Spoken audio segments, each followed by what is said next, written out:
الحمد لله الذي أرسل رسوله بالهدى للناس كافة. أحمده سبحانه وأشكره على نعمة المبشرات السارة، وأشهد أن لا إله إلا الله وحده لا شريك له، يحفظ عباده المؤمنين وينجيهم إذا جاءت الصاخة. وأشهد أن سيدنا ونبينا محمدًا عبده ورسوله، سلك بالأمة طريق الجادة، صلى الله عليه وعلى آله وصحبه الذين رزقهم الله نفوسًا عن كل شر صادة. أما بعد، فأوصيكم ونفسي بتقوى الله، فهي النجاة والأمن من كل سوء. قال الله تعالى: يا أيها الذين آمنوا اتقوا الله حق تقاته ولا تموتن إلا وأنتم مسلمون. الاستبشار والتفاؤل من مبادئ الإسلام وسمات المسلمين في كل الأحوال. قال الله تعالى على لسان نبيه إبراهيم عليه السلام: ومن يقنط من رحمة ربه إلا الضالون. هذا الاستبشار يولد الطاقة ويحفز الهمم ويدفع إلى العمل ويصنع المستقبل. وكلما تأججت مآسي المسلمين في بعض بقاع الأرض تأكدت الحاجة لاستحضار البشائر، وهذا هدي رسول الأمة محمد صلى الله عليه وسلم، فكم قلب بتفاؤله المحنة منحة وأيقظ الأمل في جوف الألم. ومن أعظم دواعي الفرح وأسباب البشارة في حياة المؤمن انتشار دين رب العالمين واهتداء غير المسلمين بالإسلام. الانتشار السريع من خصائص الإسلام الثابتة التي تنبع من ذاته على مر العصور والأزمان، مهما قل أتباعه أو تساهل أنصاره أو قسى أعداؤه. بدأ الإسلام في مكة من فئة قليلة مستضعفة عانت ألوان البطش والإيذاء، وفي غضون سنوات دخل الإسلام جزيرة العرب كلها، وتشكل جيل حمل رسالة الإسلام ونشرها في السهول والمهاد والجبال والوهاد، فانتشر صداه واتسع مداه، ودخلت فيه الأمم أفواجاً بسرعة لم يعرف لها نظير في التاريخ. وهذا من أعظم المعجزات وتصديق لوعد الله بأن المستقبل لهذا الدين.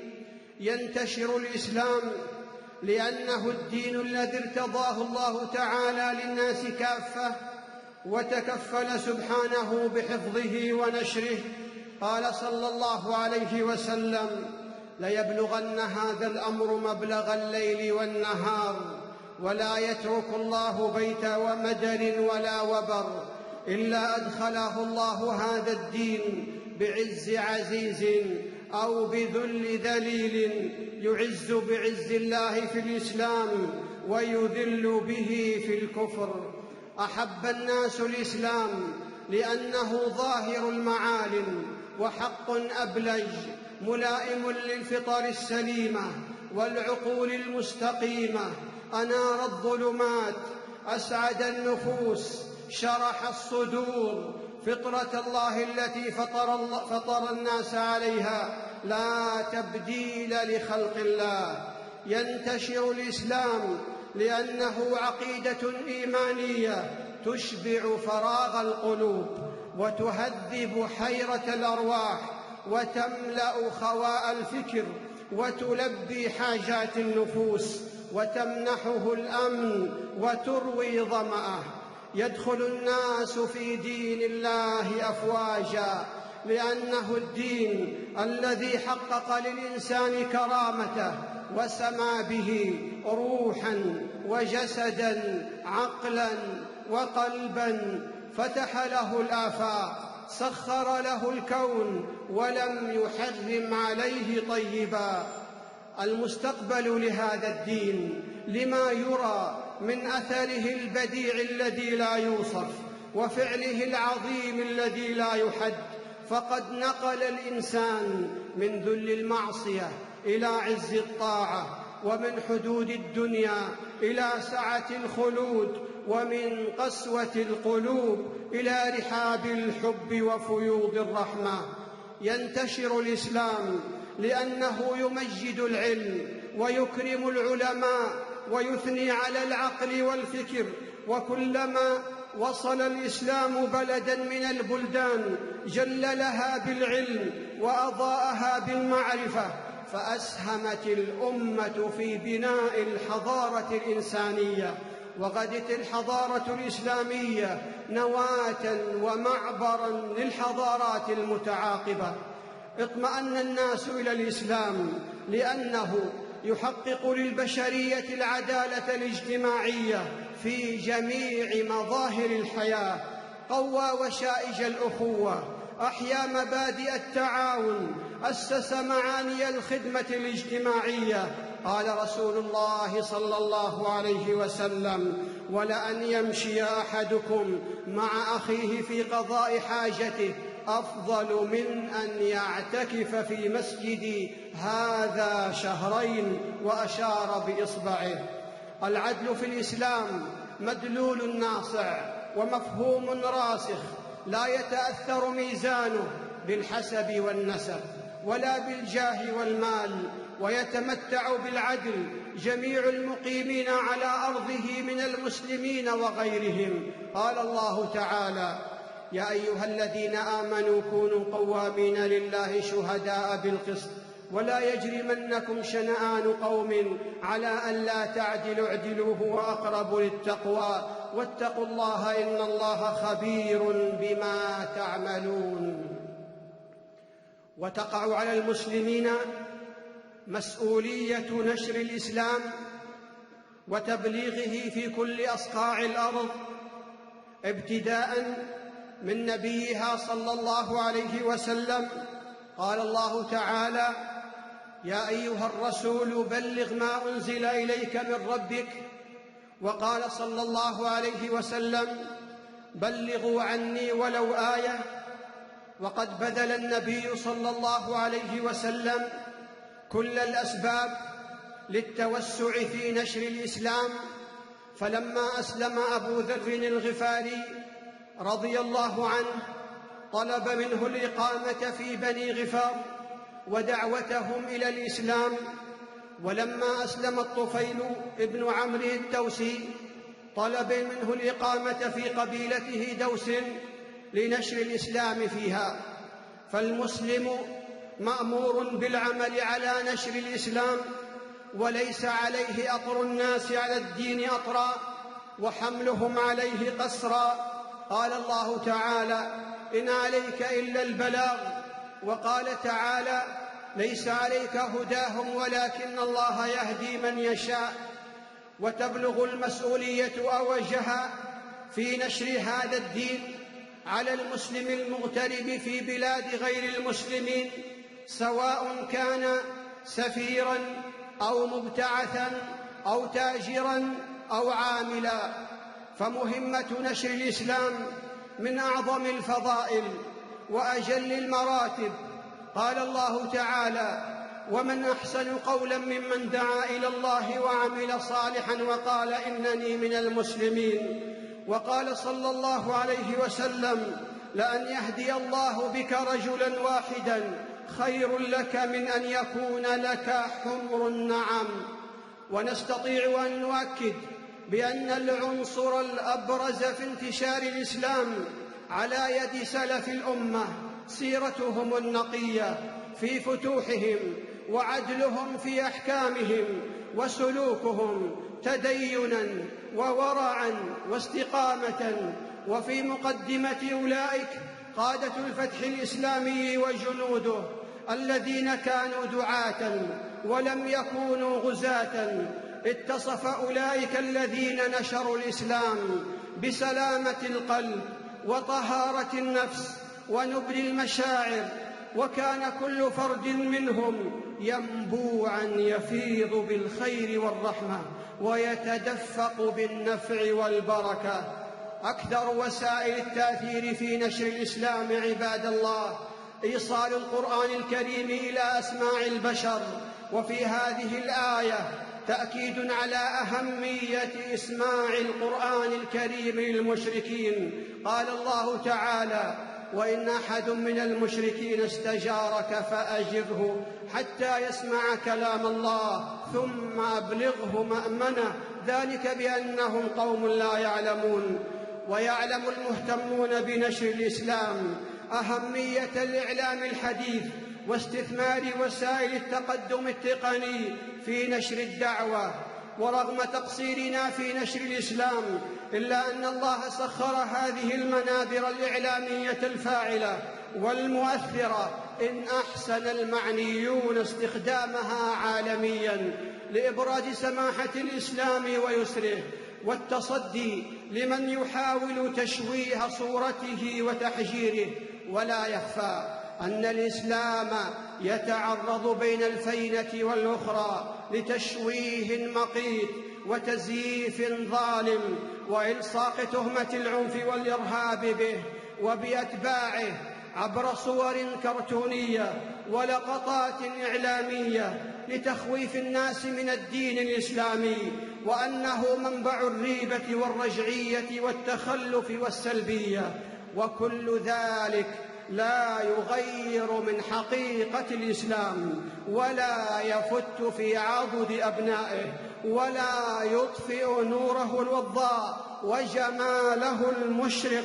قال الله تعالى: يريدون ليطفئوا نور الله بأفواههم والله متم نوره ولو كره الكافرون. وقال تعالى: ويأبى الله إلا أن يتم نوره ولو كره الكافرون. زعموا زورا وبهتانا أن الإسلام انتشر بالسيف، والإسلام لم يكره أحدا على تغيير عقيدته، بل إن التاريخ يسجل ويشهد بمداد الحق والإنصاف أن الإسلام انتشر بالبرهان الساطع والدليل الناصع والسماحة والعدل. قال الله تعالى: لا إكراه في الدين قد تبين الرشد من الغي. وقال تعالى: أفأنت تكره الناس حتى يكونوا مؤمنين. بارك الله لي ولكم في القرآن العظيم، ونفعني وإياكم بما فيه من الآيات والذكر الحكيم. أقول قولي هذا وأستغفر الله لي ولكم ولسائر المسلمين من كل ذنب فاستغفروه إنه هو الغفور الرحيم.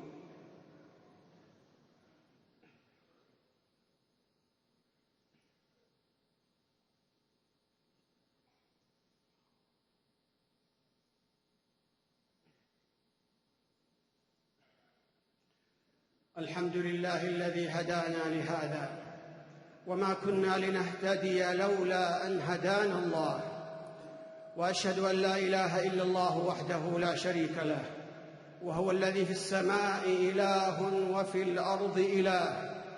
وأشهد أن سيدنا ونبينا محمدًا عبده ورسوله وصفي ربه ومجتباه، صلى الله عليه وعلى آله وصحبه ومن اتبع هداه. أما بعد، فأوصيكم ونفسي بتقوى الله. وقد يقع بعض المسلمين جهلاً في تشويه صورة الإسلام بسلوك طرق ضالة ومذاهب منحرفة ومناهج مختلفة تشتت الأمة وتفرق جمعها وتضعف وحدتها، وهذا يؤثر على العمل في نشر هذا الدين ولا يغيب عن الأذهان. أن على المسلمين في بلاد الحرمين مسؤولية كبيرة في العمل على نشر هذا الدين باعتبارها قبلة المسلمين ومهاجر سيد المرسلين صلى الله عليه وسلم. قال الله تعالى: كنتم خير أمة أخرجت للناس تأمرون بالمعروف وتنهون عن المنكر وتؤمنون بالله. وصلوا عباد الله على رسول الهدى، فقد أمركم الله بذلك في كتابه فقال: إن الله وملائكته يصلون على النبي يا أيها الذين آمنوا صلوا عليه وسلموا تسليما. اللهم صل على محمد وأزواجه وذريته كما صليت على آل إبراهيم، وبارك على محمد وأزواجه وذريته كما باركت على آل إبراهيم إنك حميد مجيد. وارض اللهم عن الخلفاء الأربعة الراشدين أبي بكر وعمر وعثمان وعلي، وعن الآل والصحب الكرام، وعنا معهم بعفوك وكرمك وإحسانك يا أرحم الراحمين. اللهم أعز الإسلام والمسلمين، اللهم أعز الإسلام والمسلمين، وأذل الكفر والكافرين، ودمر اللهم أعداءك أعداء الدين، واجعل اللهم هذا البلد آمنا مستقرا وسائر بلاد المسلمين. اللهم من أرادنا وأراد الإسلام والمسلمين بسوء فأشغله بنفسه، واجعل تدبيره تدميره يا سميع الدعاء. اللهم من أرادنا وأراد الإسلام والمسلمين بسوء فأشغله بنفسه، واجعل تدبيره تدميره يا سميع الدعاء. اللهم انصر دينك وكتابك وسنة نبيك وعبادك المؤمنين. اللهم كن للمسلمين المستضعفين في كل مكان، اللهم كن لهم مؤيدا ونصيرا وظهيرا. اللهم إنهم جياع فأطعمهم، وحفاة فاحملهم، وعراة فاكسهم، ومظلومون فانتصر لهم، ومظلومون فانتصر لهم، ومظلومون فانتصر لهم يا رب العالمين يا قوي يا متين. اللهم منزل الكتاب، مجري السحاب، هازم الأحزاب، اهزم أعداء المسلمين يا رب العالمين. اللهم إنا نسألك الجنة وما قرب إليها من قول وعمل، ونعوذ بك من النار وما قرب إليها من قول أو عمل. اللهم إنا نسألك فواتح الخير وخواتمه وجوامعه، وأوله وآخره، وظاهره وباطنه، ونسألك الدرجات العلى من الجنة يا رب العالمين. اللهم إنا نسألك من الخير كله عاجله وآجله ما علمنا منه وما لم نعلم، ونعوذ بك من الشر كله عاجله وآجله ما علمنا منه وما لم نعلم. اللهم إنا نسألك الهدى والتقى والعفاف والغنى. اللهم إنا نعوذ بك من زوال نعمتك وتحول عافيتك وفجاءة نقمتك وجميع سخطك.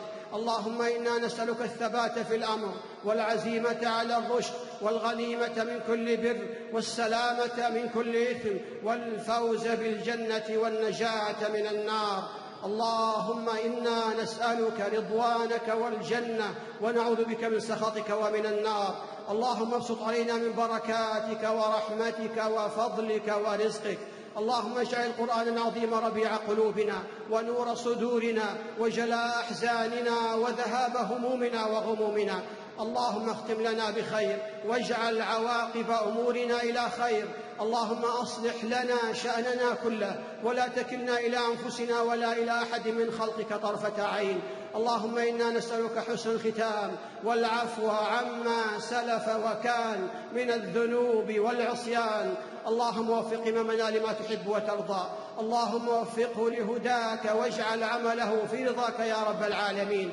ووفق جميع ولاة أمور المسلمين للعمل بكتابك وتحكيم شرعك يا أرحم الراحمين.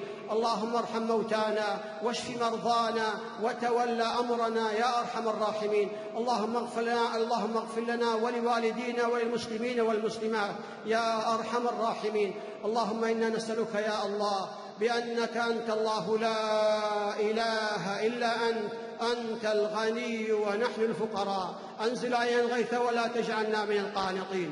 اللهم أغثنا، اللهم أغثنا، اللهم أغثنا. اللهم سقيا رحمة لا سقيا عذاب ولا بلاء ولا هدم ولا غرق. اللهم تحيي به البلاد وتغيث به العباد وتجعله بلاغا للحاضر والباد برحمتك يا أرحم الراحمين. ربنا ظلمنا أنفسنا وإن لم تغفر لنا وترحمنا لنكونن من الخاسرين. ربنا اغفر لنا ولإخواننا الذين سبقونا بالإيمان ولا تجعل في قلوبنا غلا للذين آمنوا ربنا إنك رؤوف رحيم. ربنا آتنا في الدنيا حسنة وفي الآخرة حسنة وقنا عذاب النار. إن الله يأمر بالعدل والإحسان وإيتاء ذي القربى وينهى عن الفحشاء والمنكر والبغي يعظكم لعلكم تذكرون. فاذكروا الله يذكركم واشكروه على نعمه يزدكم ولذكر الله أكبر والله يعلم ما تصنعون.